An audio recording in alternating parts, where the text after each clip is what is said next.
Hello students, welcome back. कैसे हैं सब लोग? तो स्टूडेंट्स, फटाफट आज हम डिस्कस करने वाले हैं हिंदी के पेपर के बारे में। तो मैं आपको बताता चलूँ, ये जो पेपर है हमारा क्लास 10th का है, यानी कि जो फर्स्ट मीटिंग में पेपर हुआ था।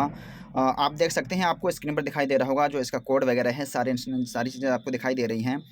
801 AG का सेट है और सब्जेक्ट हमारे पास हिंदी है, आपको पता है, इसमें कोई बताने वाली ज़रूरत नहीं है। फिर इसके बाद में बात करते हैं, समय दिया था हमारे पास 3 घंटा 15 मिनट और पूर्णांक दिया था 70 नंबर का। तो वीडियो थोड़ी-सी मैं फ़ास्ट बनाने वाला हूँ, चूँकि इसके बाद में मैं इसका कंप्लीट सॉल्यूशन भी लेकर आने वाला हूँ आपके लिए। तो इसलिए फटाफट डिस्कस कर लेते हैं मोटा-मोटा। तो आप पहला जो क्वेश्चन है हमारे पास ये है कि निम्नलिखित कथनों में से कोई एक कथन सही है। आपको सही कथन पहचान कर लिखना है, जो सही है वो लिखना है आपको, ठीक है? तो देखिए, हमारे पास इसमें 4 ऑप्शन दे रखे थे, हम 4 विकल्प दे रखे हैं हमारे पास। पहला विकल्प है कि जो झूठा सच है, झूठे सच के लेखक रामविलास शर्मा हैं। दूसरा दे रखा है आवारा मसीहा एक उपन्यास है। तीसरे में दे रखा है महादेवी वर्मा एक उपन्यास लेखिका है। और चौथा दे रखा है हंस जो पत्रिका है, इसका संपादक कौन है? मुंशी प्रेमचंद हैं, ठीक है? तो ये जो इसका जो 4 ऑप्शन है मुंशी प्रेमचंद, ये सही है, ठीक है? हमें सही बताना था। कथन जो सही है वो बताना है, गलत वाला नहीं बताना। जो सही है वो बताना है। ऊपर के 3 गलत हैं, इसलिए आपका जो सही आंसर होगा वो होगा हमारे पास ऑप्शन नंबर 4, ठीक है? चलिए क्वेश्चन नंबर इसका जो है अगला क्वेश्चन देखते हैं। अगले क्वेश्चन में हमसे क्या पूछा गया है? अगले क्वेश्चन में पूछा है कलम का सिपाही। कलम का सिपाही, इसके जो रचनाकार हैं वो कौन है? 4 विकल्प हमारे पास दे रखे हैं। तो मैं आपको बताता चलूँ इसका सीधा-सीधा आंसर, इसका जो सही आंसर होगा वो होगा अमृत राय। आप अपने देख सकते हैं नोटबुक वगैरह में। और इसका गैरखंड देखते हैं, निम्नलिखित में से किसी एक कृति के लेखक का नाम बताइए। कोई से का भी लिख सकते हैं आप। तो इसमें मैं आपको बताता चलूँ कि जो गैरखंड है, इसमें जो क्या भूलों के याद करूँ है, ये हरिवंश राय बच्चन की लिखी हुई जो कृति है।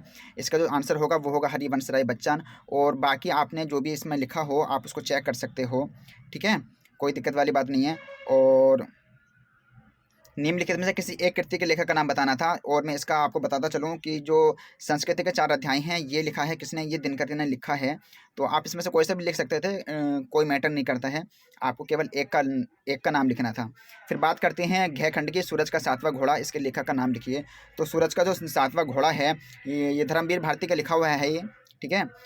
ये जो सूरज का 7वां घोड़ा है, इसके लेखक कौन हैं? लेखक हैं धर्मवीर भारती। और बात करते हैं, उसने कहा था किस विधा की रचना है? उसने कहा था किस विधा की रचना है? 4 ऑप्शन दे रखे हैं हमारे पास, तो इसमें जो कहानी होगा ये सही है।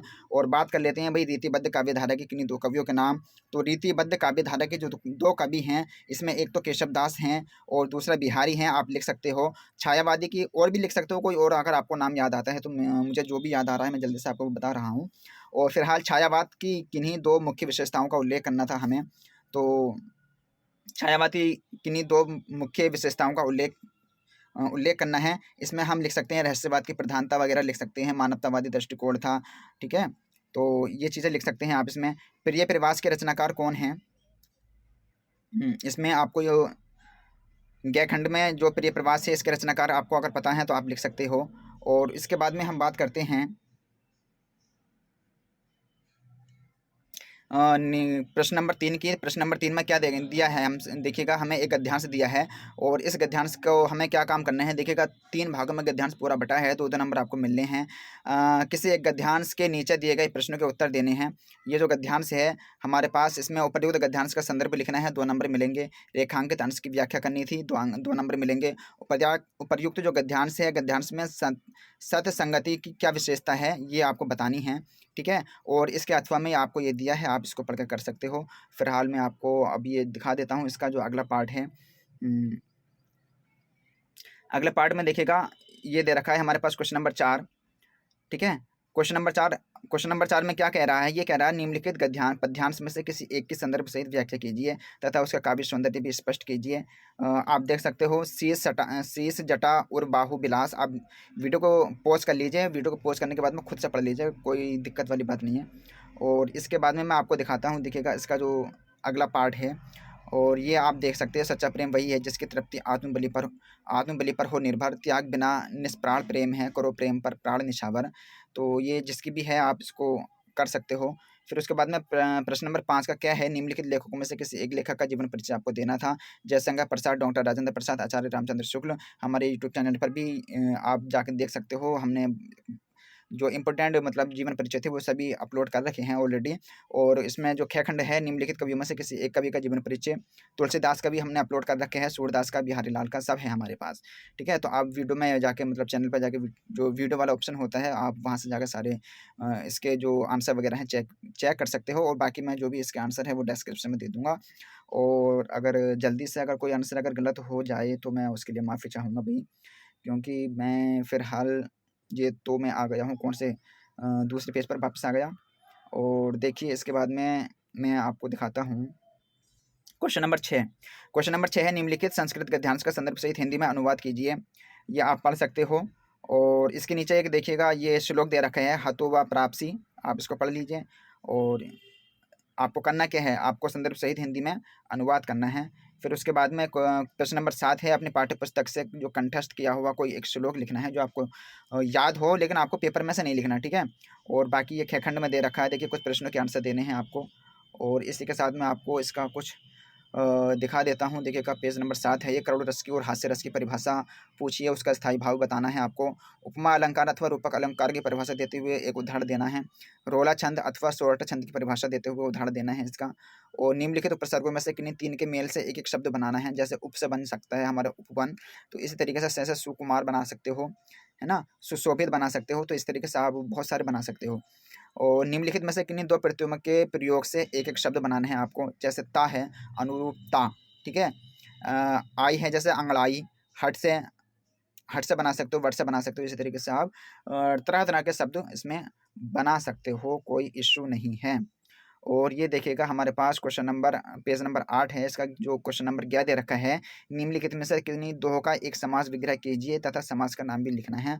उत्थान पतन, ठीक है, उत्थान पतन लिखना है। जीवन चौराहा का लिखना है, जीवन मरण का लिखना है, त्रिभुज का लिखना है। किसी एक का लिख लीजिए, ठीक है। त्रिभुज तो संख्यावाचक है ये। आप देख सकते हो इन डिटेल जैसे भी आपको अच्छा लगे। और बाकी मैं आंसर इसके डिस्क्रिप्शन में देने वाला हूँ। निम्नलिखित में से किन्हीं 2 शब्दों के 2 पर्यायवाची आपको लिखनी है, बादल का, पुत्री का, गणेश का और कमल का।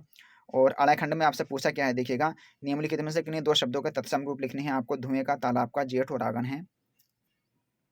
इसी के साथ क्वेश्चन नंबर 10 आप देख सकते हो किन्हीं 2 के संधि विच्छेद करने हैं। प्रत्येक का क्या होता है, स्वागतम का क्या होता है, तथैव का और पित्राज्ञा, ठीक।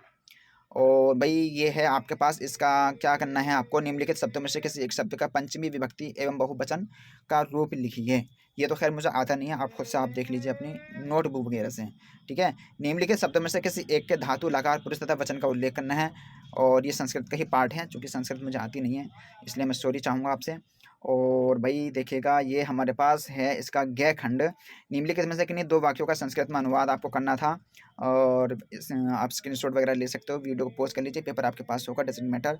और बात करते हैं क्वेश्चन नंबर 11 की। निम्नलिखित में से किसी एक विषय पर आपको निबंध लिखना है। आतंकवाद की समस्या, जनसंख्या नियंत्रण, पर्यावरण प्रदूषण, मेरा प्रिय कवि। काफ़ी आसान से आपको वो क्या नाम टॉपिक दिए हैं, टॉपिक बहुत आसान है।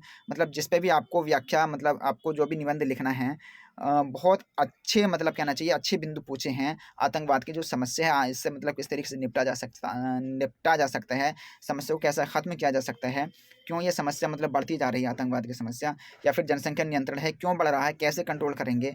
पर्यावरण प्रदूषण लगातार बढ़ रहा है, कैसे इसको कंट्रोल करेंगे। तो ये सारी बातें आप आसानी से लिख सकते हो। क्वेश्चन नंबर 12 है अपने पठित खंड काव्य के आधार पर निम्नलिखित प्रश्नों में से किसी एक का उत्तर देना था आपको। ये दे रखा है भाई, देखिएगा आप इसमें से देख सकते हैं आप, इसमें कुछ भी पढ़कर सुनाने की चीज़ नहीं है, ठीक है। और मैं देखिएगा इसकी जो लास्ट स्लाइड है मैं आपको वो दिखाई देता हूँ फटाफट। ये दे रखा है मातृभूमि के लिए खंड काव्य, और आपके सिलेबस में जो भी है आप उसको कर सकते हो, ठीक। तो वही इतना ही था आज के इस वीडियो में। और इसके जो भी मैं आंसर वगैरह हैं वो मैं आपको कमेंट बॉक्स में देने वाला हूँ, आप वहाँ से इसका सॉल्यूशन देख सकते हो। और जस्ट 1 घंटे के बाद में इसकी जो डिटेल वीडियो होगी वो आपको इसी चैनल पर 1 घंटे के अंदर अंदर आपको मिल जाएगी, ठीक है। तो इसलिए अभी तक आपने अगर चैनल सब्सक्राइब नहीं किया है तो चैनल को अभी सब्सक्राइब कर लीजिए। सब बराबर में बेल आइकन का बटन होगा, आप उसको प्रेस कर लीजिए, ठीक है, ताकि आने वाली जितनी वीडियो है आपको सभी के नोटिफिकेशन समय समय मिल जाए। Thanks for watching this video and bye bye, take care.